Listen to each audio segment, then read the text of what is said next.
Om Namo Bhagavate Vasudevaya.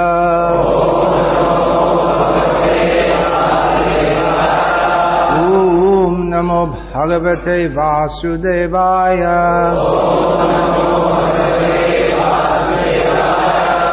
Om Namo Bhagavate Vasudevaya.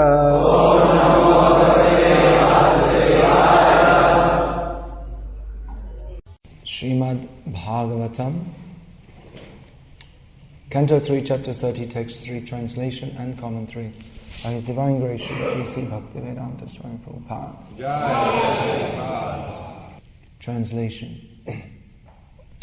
The misguided materialist does not know that his very body is impermanent and that the attractions of home, land and wealth which are in relationship to that body are also temporary. Out of ignorance only, he thinks that everything is permanent. Purport. The materialist thinks that persons engaged in Krishna consciousness are crazy fellows, wasting time by chanting Hare Krishna. But actually he does not know that he himself is in the darkest region of craziness because of accepting his body as permanent. And in relation to his body, he accepts his home, his country, his society and all other paraphernalia as permanent. This materialistic acceptance of the permanency of home, land, etc. is called the illusion of Maya. This is clearly mentioned here. Mohad griha kshetra vasuni. Out of illusion only does the materialist accept his home, his land, and his money as permanent. Out of this illusion, the family life, national life, and economic development, which are very important factors in modern civilization, have grown. A Krishna-conscious person knows that this economic development of human society is but temporary illusion. In another part of Srimad Bhagavatam, the acceptance of the body as oneself, the acceptance of others as kinsmen in relationship to this body, and the acceptance of the land of one's birth as worshipable are declared to be the products of an animal civilization. When, however, one is enlightened in Krishna consciousness, he can use these for the service of the Lord. That is a very suitable proposition. Everything has a relationship with Krishna. When all economic development and material advancement are utilized to advance the cause of Krishna consciousness, a new phase of progressive life arises. This verse reminds, by the words griha kshetra, in relationship to the misguided materialist, reminds us of a famous verse spoken by Lord Rishabdev. Who knows that verse?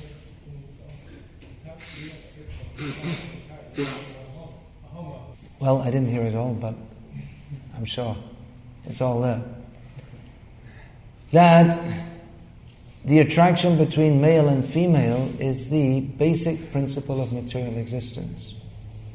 And when male and female unite in a pact of love, then a strong knot of attachment develops within the heart.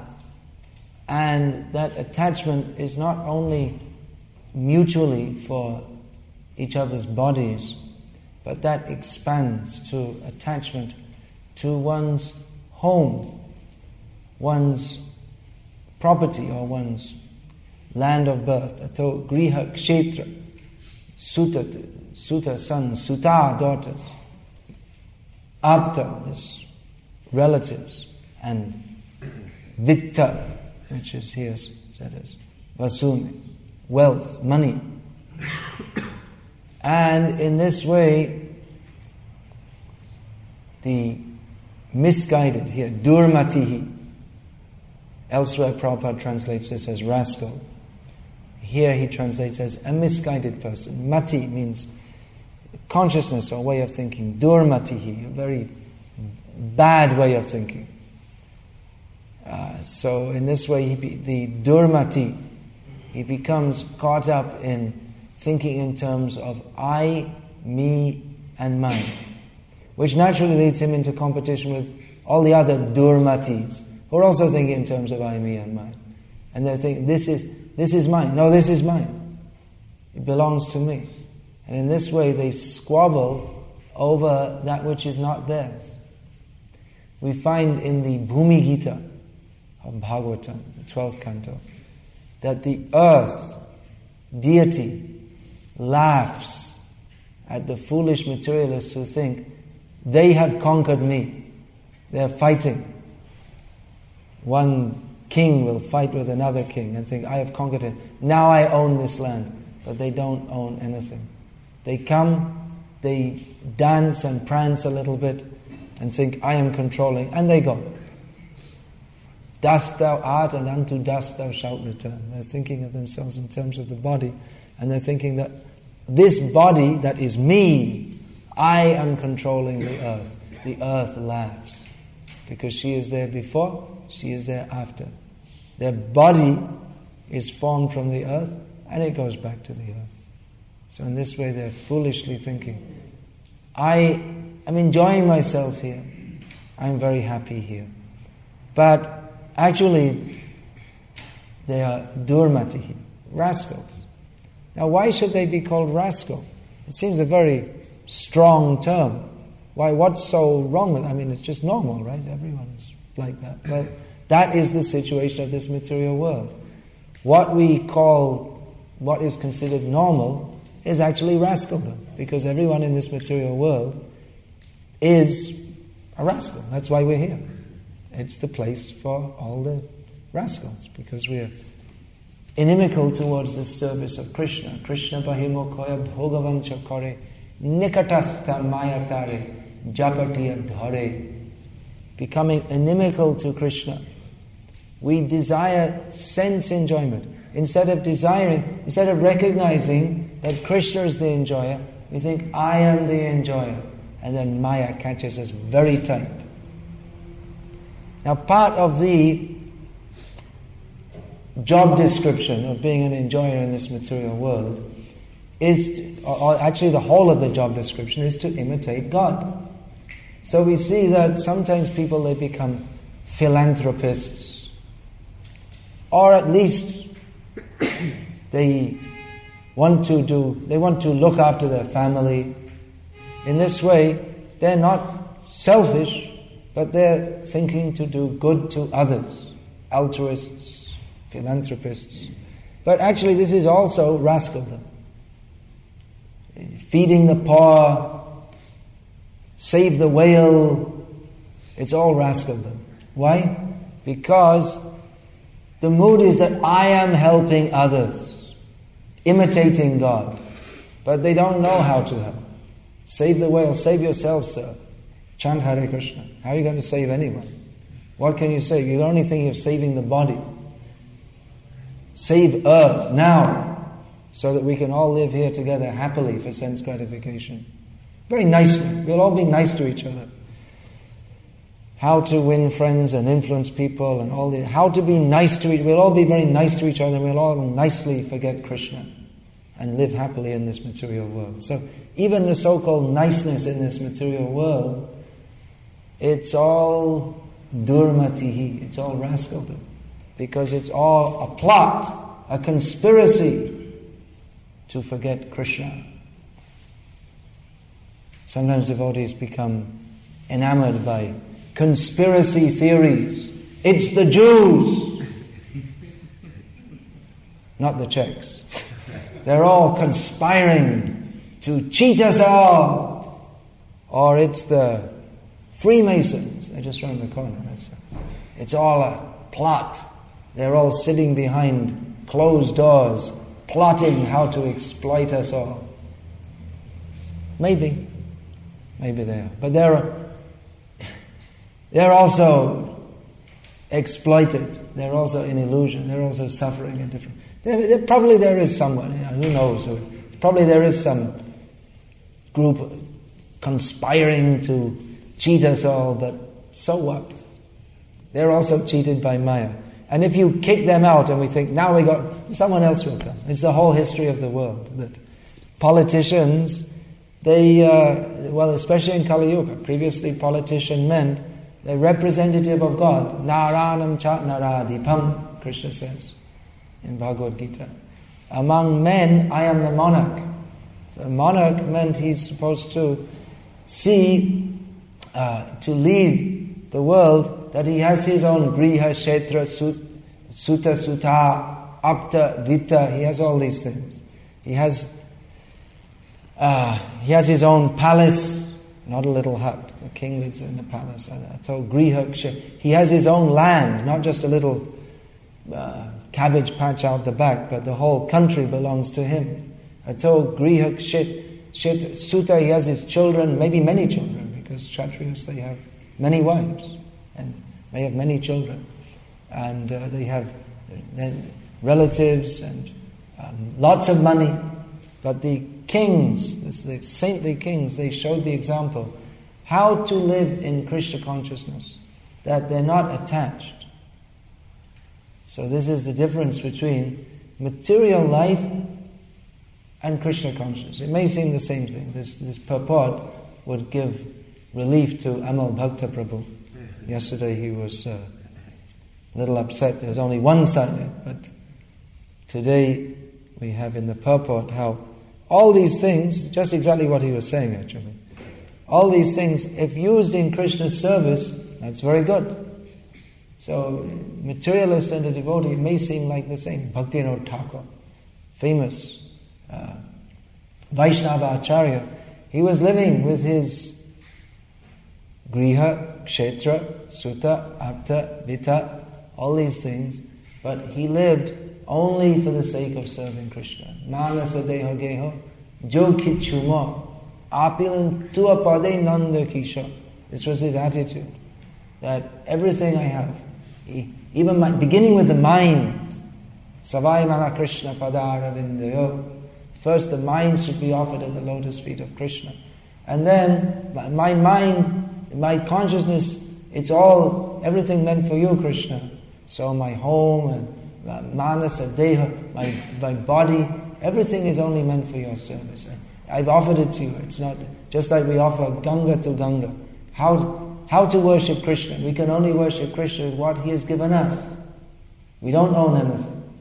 But instead of thinking, my home, my wife, my children, my money, my family, my country, I think everything is meant for Krishna. That's all. So this is the difference.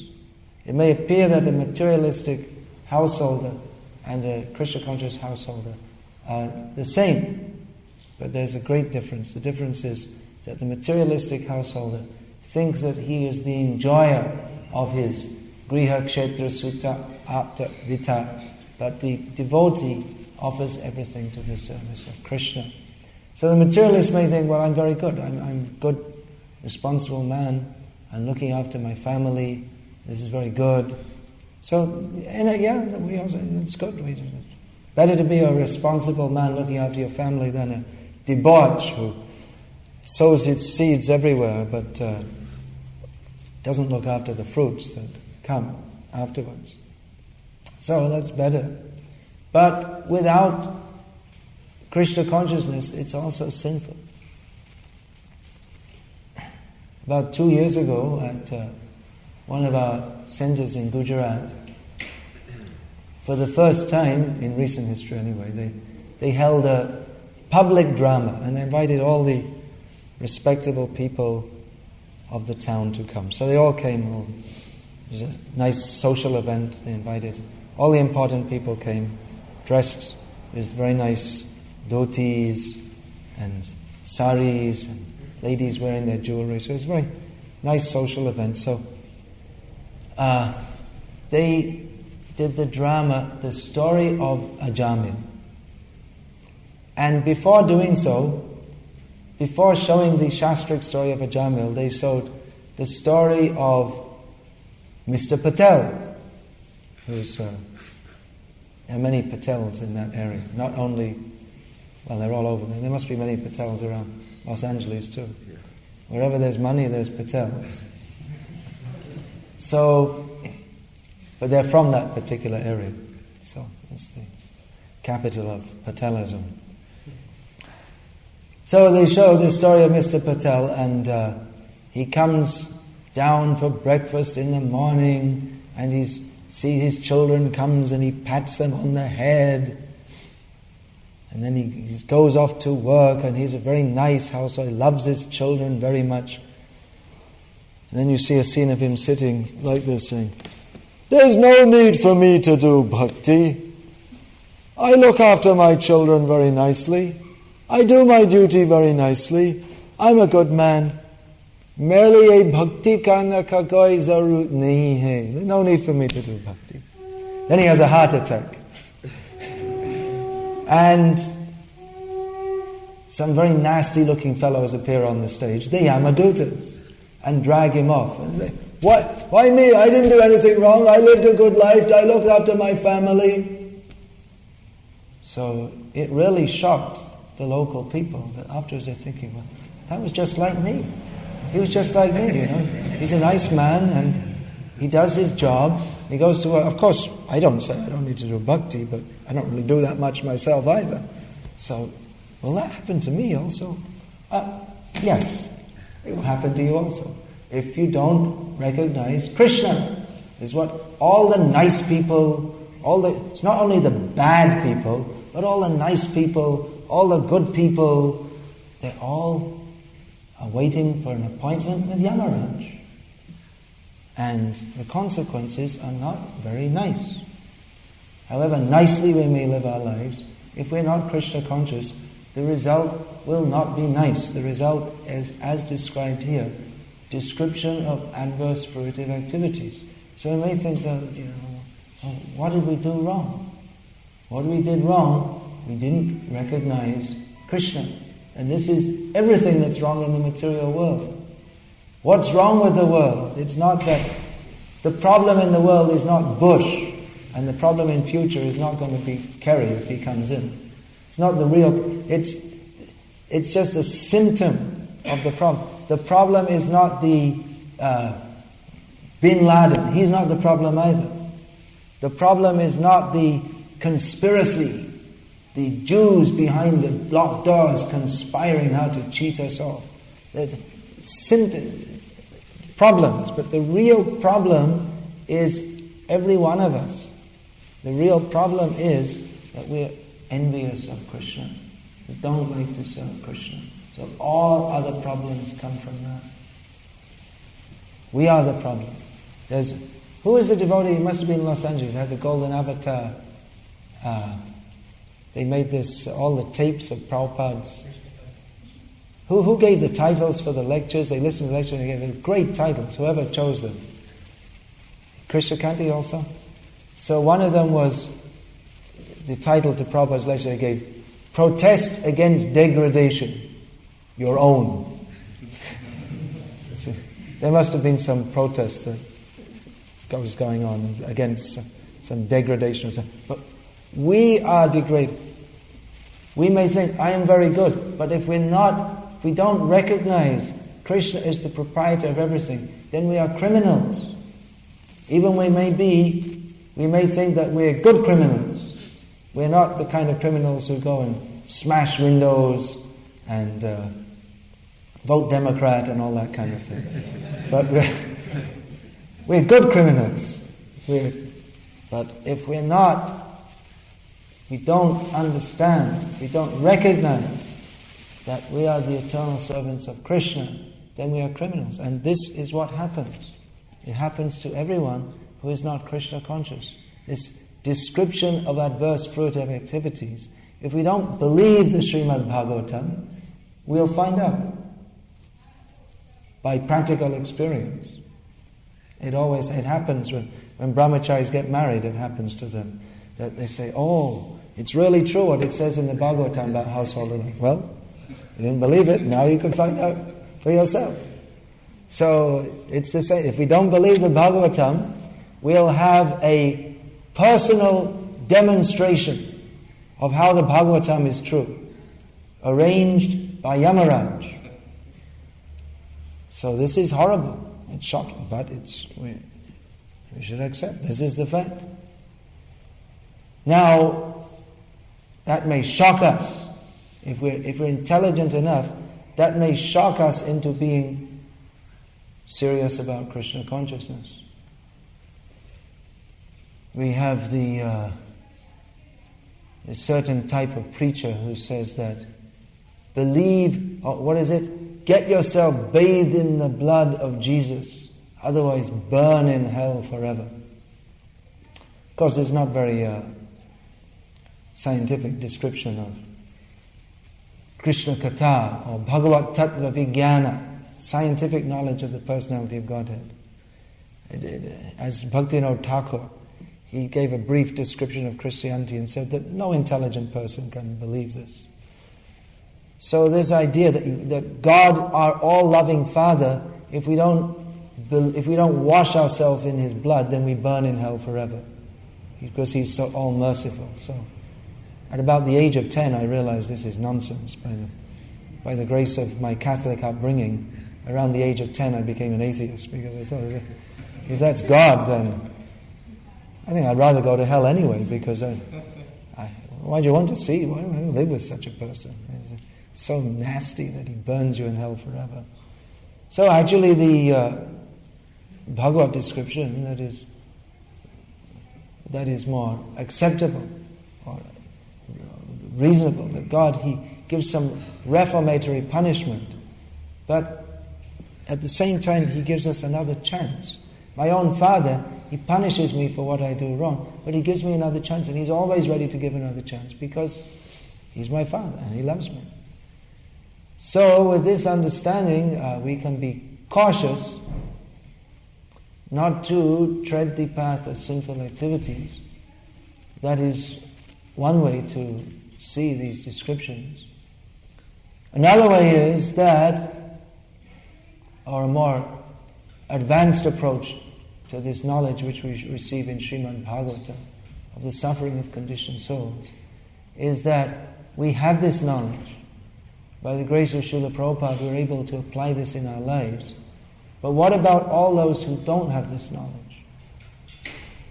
Those who, without knowledge, of course they've chosen to be ignorant of Krishna, but without this knowledge, everyone has to suffer. So considering this, a devotee, out of compassion, is very much concerned to give this knowledge to others. So this description of adverse fruitive activities, it can serve as a stimulus for ourselves not to again become entangled in such adverse fruitive activities, and as a stimulus to preach the message of Krishna consciousness so that people can be saved from this horrible condition, which is reality. As Prabhupada explains in this section of Bhagavatam, sometimes people don't believe in these descriptions. That's actually in the 5th canto. They don't believe in these descriptions of hell, but factually we see it even on this planet. That people are living in hellish conditions, just like those concentration camps during the war where people they have to suffer so much, and then they're just rounded up and taken to be gassed. But what to speak? That's very plain. That's hell. It's just like the descriptions in hell, how people are tortured to death, and that's going on in so many places in the world, even today. And maybe not concentration camps so much, but there's genocides and there's wars and there's terrorist states who terrorize their own citizens. But even Los Angeles is hell. So many people are living in hell. Just like Prabhupada, when he came to London, one time he was asked that, is Bhagavad-gita preached in hell? And Prabhupada said, I'm here, I'm preaching Bhagavad-gita in London. And Prabhupada, he said that He said that when I was a child at school, they told us that the sun never sets on the British Empire, but I'm here in London and I see that the sun never shines on London. So it's just like hell. There's no sun, it's always dark, it's always cold. But Los Angeles, well, it's sunny most of the time. And there's lots of beautiful young women and healthy young men. But it's hell. Because people are in hellish consciousness. And so many people, not so many people, pretty much everyone outside, enjoying, but suffering. So much mentally. So much suffering. And always in fear. Always in fear that now I have this healthy young body, but very soon it's going to die, and therefore antioxidants and all this to try to stop this fear. Now I have this healthy body, but soon it's going to get wizened up and drop down dead. So everyone's living in the hell of their own minds, suffering. So the solution is, I don't have to tell you. You're telling me by your practical activities that these books, people require these books should be distributed. It's practically devotees who don't understand the necessity of this book distribution, I don't think they're really in ISKCON at all, because Prabhupada puts so much stress on it. He knew that if people can get these books, then there's the best hope for them. So there's so much protest from certain quarters that Prabhupada put Prabhupada in the center, but this is putting Prabhupada in the center, following his instructions and distributing his books, distributing his knowledge.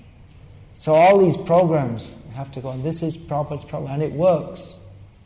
And they're thinking of so many different programs. We have to have some new program for preaching. But the old program is great, it works. The old program is, first of all, the morning program. We follow that. And then we engage in the activities that Prabhupada taught us. It's the same program Lord Chaitanya gave. You bang the mridanga, play on the cartels, chant Hare Krishna, go out in public and do that, invite people to the temple. When they come, preach to them, give out Prabhupada's books, distribute prasadam. It's the program that works, 100% works.